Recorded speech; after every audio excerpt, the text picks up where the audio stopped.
I recently had to relearn how to listen. And before that sounds crazy, hear me out. A lot of times you go through meetings and you feel exhausted at the end. There's a lot of topics discussed. There's so much going on. You're getting a lot done, but you don't know what you're doing. If that sounds like you, then stick around. A lot of time after the meeting is over, I find myself digging through the transcripts. I've rewatched meetings several times because so much was discussed. I can't remember what had happened. So I had to come up with some ways to better listen during meetings. These are some things that truly helped me, and I want to pass them along. Because after all, listening is a vital part of communication. If you can't listen, then you're not communicating. So here's what I came up with, and I hope this helps. All right, so number one, when you're listening, listen for facts. Do not listen for your opportunity to speak. And this sounds pretty basic, but a lot of times when you're listening, you'll catch yourself trying to think about what you're going to say next or how you're going to respond. This especially happens in meetings one-on-one with somebody where there may be like an overtalker and they talk and just give you tons of information at once, and you got so many questions, but you just all you can think about is what you're going to ask next when they take a breath. And this is where it comes in. This is like the most critical skill to listening. Avoid going in that direction. Avoid thinking, what am I going to say next? You're listening for facts. So here's what I've learned helps me truly listen for facts and filter out some of the noise that comes about in those long-winded conversations. Number one, listen for the who, what, when, where, and why. And this sounds pretty basic. You've probably heard this over and over. But if those are the facts and that's what you're listening for, then you're going to be in tune to hearing what the person's trying to say. So listen for who, what, when, where, and why.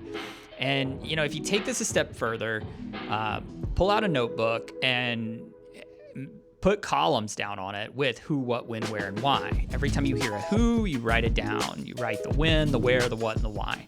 If you have gaps at the end of that conversation, then you know what questions you need to ask. So that's number one. Make sure you listen for who, what, when, where, and why. Number two, listen for numbers. Numbers are concrete, and this isn't just like dollar numbers. This is like listening for dates, times. Anytime you're listening for numbers and you train your ear to hear those numbers, you're gonna understand facts a lot better. And it strips out the emotion. Instead of hearing sales were up this week, you're gonna hear things like we had a 12% increase in sales this week. So listen for numbers. Another thing to listen for or train your ear to listen for is changes. And these are phrases that start with originally, as in like originally we decided to launch this on this date. We're now looking at this date. Listen for changes. So those are the things you want to write down. And above all, the best tip I can have, the best advice I can give you is to not try to multitask. There's a lot of meetings that I've been on where I get like dozens of action items.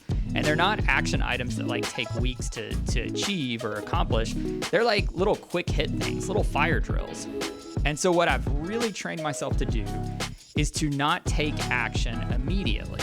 Instead, pay attention to the meeting, listen to it, keep your notebook nearby, jot down those action items, and then like as bulleted actions that you need to take care of. And then after the meeting, go back and just accomplish those things and scratch them off your list.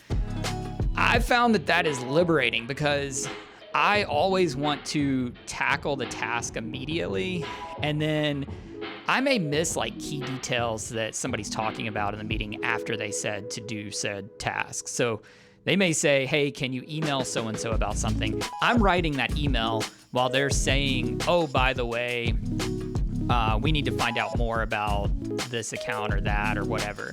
So just make sure you're keeping a notebook nearby. You're writing down the facts, the who, what, when, where, and why. Pay key attention to numbers so that you can filter out the noise of emotions. And then also pay attention to changes. And then finally, that last tip Do not take action immediately. Write it down as a to-do list to take at the end of the meeting. So I hope that helps you be a better listener in meetings. It's helped me. Thanks for watching.